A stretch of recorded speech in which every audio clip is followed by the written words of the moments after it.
अध्यक्ष महोदय, मी आपल्या अनुमतीने आज राज्याचे मुख्यमंत्री देवेंद्र फडणवीस साहेबांनी आमचे नेते आदरणीय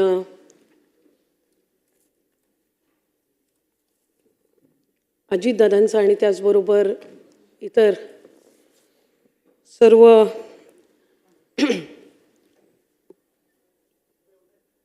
विधानसभा, विधान परिषद, विधिमंडळाच्या माजी सदस्यांचा शोक प्रस्ताव जो मांडला त्याला पाठिंबा देण्यासाठी उभी आहे.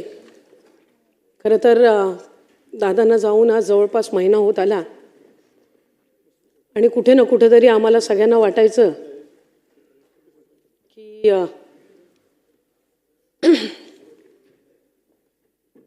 ते आमच्यामध्ये असतील, पण तो भ्रम आज या सभागृहाचं कामकाज सुरू झाल्यानंतर तुटला. कारण या सभागृहावर त्यांचं प्रचंड प्रेम. आज या सभागृहामध्ये ज्या वेळेला त्या खुर्चीवर त्यांना बघितलं नाही त्यावेळेला ही वस्तुस्थिती मान्य करून आपल्याला आपल्या या नेत्याच्या शिवाय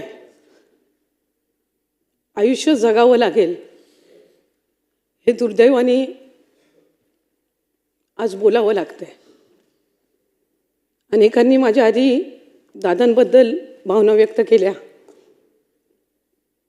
35-40 वर्ष त्यांनी सगळ्यांनी दादांसोबत काम केलं. मी 12 वर्षाची होती ज्यावेळेला मी दादांना पहिल्यांदा भेटली. 99 साली राष्ट्रवादी काँग्रेस पक्षाची स्थापना झाली. माझे वडील त्यावेळेला तटकरे साहेब आमदार होते. मनोऱ्याच्या ज्याला आपण नवीन आमदार निवास म्हणून बोलायचो तिथल्या 13व्या मजल्यावर त्यांची खोली. श्रद्धेय पवारसाहेबांनी राष्ट्रवादी काँग्रेस पक्षाची स्थापना करायची ज्या वेळेला ठरवलं त्यावेळेला अनेक इथं असणारे असतील, आज या सभागृहात नसणारे सुद्धा अनेक नेते हे आदरणीय पवारसाहेबांसोबत राष्ट्रवादी काँग्रेस पक्षामध्ये जाण्याचा निर्णय घेतला. त्यात भुजबळ साहेब असतील, आदरणीय मुश्रीफ साहेब असतील, आदरणीय दिलीप वळसे पाटील साहेब असतील, आदरणीय जयंत पाटील साहेब असतील, अशा अनेक मंडळींनी त्यावेळेला सहभागी झाले. त्याच्यामध्ये आदरणीय माझे वडील तटकरे साहेबसुद्धा. आणि ज्या वेळेला तो निर्णय घेत असताना 13व्या मजल्यावर त्यांच्या आमदार निवासमध्ये पहिली अजितदादांची भेट झाली. त्यानंतर राष्ट्रवादी काँग्रेस पक्षाच्या प्रवाहामध्ये सामील होत असताना अनेकदा कार्यक्रमांच्या निमित्ताने कधी रायगडमध्ये आले, कधी कोकणात आले. ह्या कार्यक्रमाच्या निमित्ताने आदरणीय पवारसाहेबांचा, आदरणीय दादांचा जवळून सहवास त्यांना पाहण्याची संधी मला मिळाली. आणि लहानपणापासूनच त्यांचा प्रभाव हा राहत आला. त्यावेळेला खरं तर दादांच्या जवळ जाण्यासाठी, बोलण्यासाठी भीती वाटायची. कारण एक धाक, एक दरारा त्यांचा. 2012 साली ज्या वेळेला राष्ट्रवादी युवती काँग्रेस संघटनेची स्थापना आदरणीय दादांच्या आणि सुप्रियाताईंच्या मार्गदर्शनाखाली झाली, ज्याचा उल्लेख अनेकांनी माझ्या आधी या ठिकाणी केला की वेळेचं किती महत्त्व त्यांच्या आयुष्यामध्ये होतं. त्यांचा जनता दरबार सकाळी 6:45 वाजता सुरू व्हायचा. सकाळी 6:30 वाजता ते पक्षाच्या कार्यालयामध्ये यायचे. मला राष्ट्रवादी युवती काँग्रेस पक्षाचं संघटनेचं पद ज्या वेळेला मिळालं त्या पदाचं नियुक्तीपत्र हे अध्यक्ष महोदय सकाळी 7:10 त्यांच्या हस्ते मी स्वीकारला. त्या दिवसापासून त्यांच्यासोबत काम करण्याची संधी मिळाली. 2019 या सभागृहामध्ये आली. मी 2019 ज्या वेळेला या सभागृहात आली त्यावेळेला वडिलांनी खासदारकीची निवडणूक लढवली होती, त्यामुळे ते खासदार झाले होते. या सभागृहात कामकाज कसं करावं हे मी दादांकडून शिकले. बजेट, पुरवणी मागण्या याच्यावर आपण कसं बोलावं, बाब क्रमांक, पान क्रमांकाचा उल्लेख आधी करायचा, ह्या सगळ्या बारीक सारीक गोष्टी ह्या त्यांनी आम्हाला शिकवल्या. त्यावेळेला आम्ही सगळे तरुण आमदार पहिल्यांदा निवडून आलो होतो. नागपूरचं अधिवेशन होतं. आम्हाला सगळ्यांना ते लॉबीमध्ये घेऊन बसले. मला वाटते विश्वजितदादा या ठिकाणी आहेत, धीरजजी आज या सभागृहाचे सदस्य नाहीत पण त्यावेळेला ते होते. अनेक नाव घेण्यासारखे अनेक मंडळी आहेत. आम्ही सगळेच जण, सुनील शेळके असतील, सुनील अण्णा असेल, चेतनदादा असतील, अनिल भाईदासजी असतील, पाटीलजी असतील, असे अनेक आम्ही सगळी मंडळी होतो आणि आम्हाला सगळ्यांना ते घेऊन बसले. मला आठवते रात्री 11-12 वाजता त्यावेळेला आम्हाला बोलायची संधी मिळायची, कारण पहिल्या टर्मचे आमदार म्हणून शेवट. रात्री 11:30 पावणे 12 वाजेपर्यंत आम्हाला जिथपर्यंत आमच्यापैकी शेवटच्या माणसाचं बोलणं होत नाही सदस्याचं, तिथपर्यंत ते थांबून राहायचे. जाता येतं विचारायचे त्यांना, दादा तुम्ही अजून गेली नाही? नाही, माझी मुलं अजून बोलत आहेत. माझ्या मुलांचं अजून बोलून झालं नाही सभागृहामध्ये.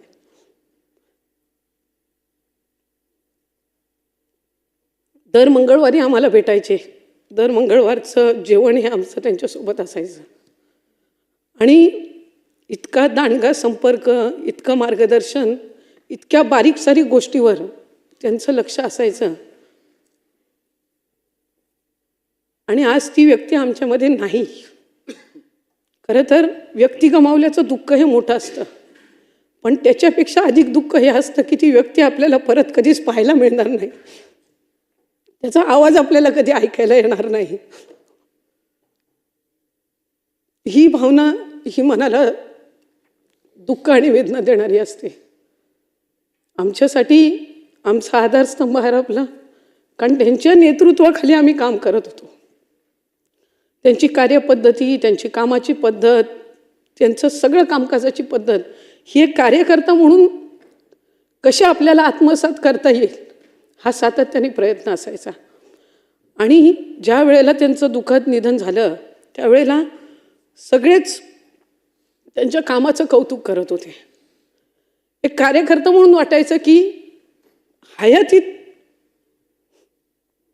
जे आम्हाला ऐकायचं होतं त्यांच्याबद्दल की त्यांनी काय केलं या राज्यासाठी, काय केलं या महाराष्ट्रासाठी, ते दुर्दैवाने ते नसताना इतकं ऐकायला मिळतंय की ती कणभर जरी प्रशंसा त्या माणसाच्या हयात असताना झाली असती तर कदाचित आणखीन एक काम करण्याची एक प्रेरणा, प्रोत्साहन त्या निमित्ताने त्यांना मिळालं असतं. कारण या राज्याची सेवा करणं ही त्यांची इच्छापेक्षा त्यांची सवय जास्ती झालेली होती आणि त्या सवयीनुसार ते पहाटेपासून काम करायचे. आम्हाला सगळ्यांना सुद्धा सांगायचे की मंत्रालयामध्ये 3 दिवस हे तुम्ही दिलेच पाहिजेत. सोमवारी आम्ही मंत्रालयामध्ये यायचो, मंगळवारचा अख्खा दिवस त्यांच्यासोबत जायचा, बुधवारचा अख्खा दिवस त्यांच्यासोबत जायचा आणि त्यांच्याशिवाय कधी काम करावं लागेल अशी भावनासुद्धा दुरान्वेसुद्धा मनाला स्पर्श करून कधी गेली नाही. मला आठवतंय 28 जून 2024 रोजी त्यांनी बजेट मांडलं. मुख्यमंत्री लाडकी बहीण योजना त्यांनी त्या बजेटमध्ये जाहीर केली. त्या दिवशी जे जॅकेट त्यांनी घातलं होतं गुलाबी रंगाचं, खरं तो रंग काय फारसा असा त्यांचा काय आवडीचा किंवा अशातला काही भाग नाही, पण ते जे जॅकेट घातलं ते आमच्या आग्रा खातर नंतर 12 जॅकेट तशी शिवून घेतली आणि मग प्रत्येक सभेमध्ये त्या जॅकेटनी ते प्रचाराला यायचे. आपल्या प्रत्येकाचा एक नेता असतो, त्या नेत्याच्या नेतृत्वाखाली आपण काम करत असतो. तो नेता आपला अभिमान असतो, तो नेता आपला माज असतो, ते चांगल्या पद्धतीनं माज असतो. हा आमचा रुबाबदार नेता चालत यायचे, तो रुबाबदारपणा बघून आम्हाला अभिमान वाटायचा. आणि आज जात असताना तो रुबाबदार नेता फक्त एकटा गेला नाही, कार्यकर्ता म्हणून आमचा रुबाब आणि माज पण जाताना सोबत घेऊन गेला.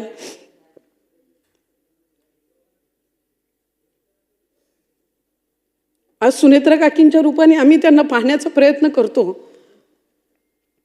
त्यांची जागा ही कधी कोणी भरून काढू शकणार नाही, कारण जराशे जरी रागवले ओरडले तरी माहिती असायचं की हे वडील जसे आपले ओरडतात, चांगलं काम करण्यासाठी आपल्याला सूचना देतात त्या पद्धतीनं आहे. पण अनेकांनी त्याचा उल्लेख केला की ते थोडं ओरडून बोलले म्हणजे आपलं काम झालं किंवा आपल्याला आणखीन चांगल्या पद्धतीनं काम करण्याच्यासाठीच ते त्या ठिकाणी आपल्याला बोलतात.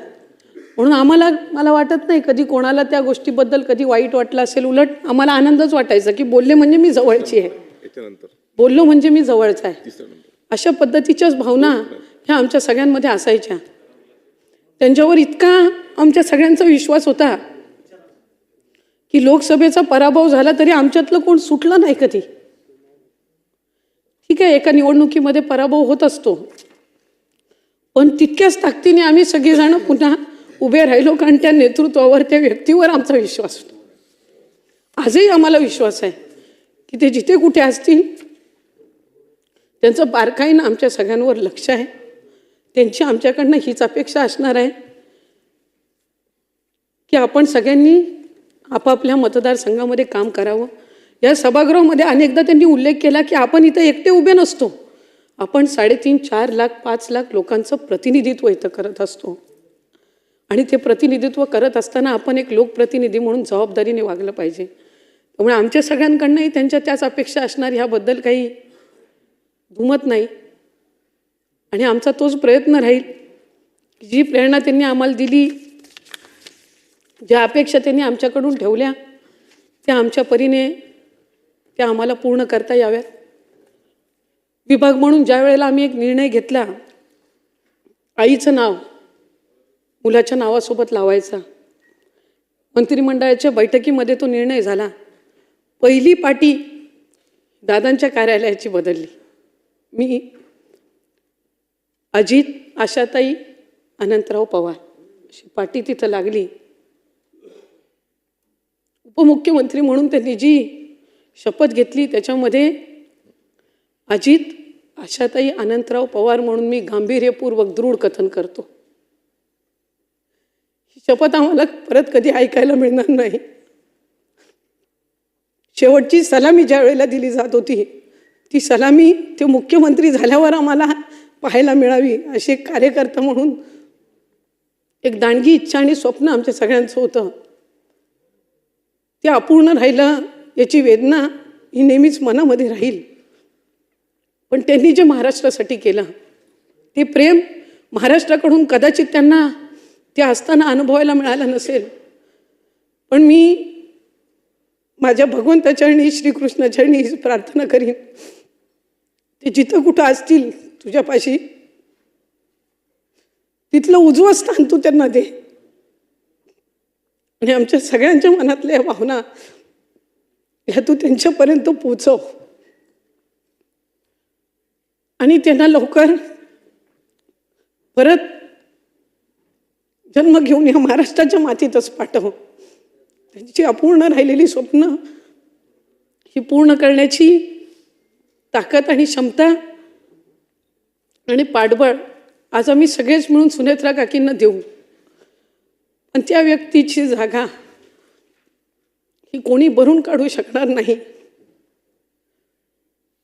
ते दुःख, ते खंत एक कार्यकर्ता म्हणून आमच्या सगळ्यांच्या मनामध्ये राहील. खुल्या मनाने प्रशंसा करणारा, कधीही जातीपातीचं राजकारण न करणारा, एक महिला म्हणून किंवा पुरुष म्हणून भेदभाव न करणारा, आम्हाला सगळ्यांना तितकं स्थान देणारा हा एक खुल्या मनाचा नेता आम्ही गमावला. मी त्यांना श्रद्धांजली अर्पण करण्याची वेळ कधी आमच्या कोणावर येईल असं कधी वाटलं नव्हतं. पण आज अंतःकरणापासून मी त्यांना आदरांजली अर्पण करते. आणि त्यांच्या सहित ज्या इतर मान्यवरांना सुद्धा आज इथं श्रद्धांजली अर्पण करण्यासाठी आपण सर्वजण आहोत, मी त्यांना सुद्धा श्रद्धांजली अर्पण करते. आणि आपण मला त्यांच्या शोक प्रस्तावावर आज बोलण्याची संधी दिली त्याबद्दल आपले आभार मानते. आणि शेवट फक्त इतकंच बोलीन, एकच वादा, अजितदादा. धन्यवाद. सन्माननीय सदस्य श्री विश्वजित कदम.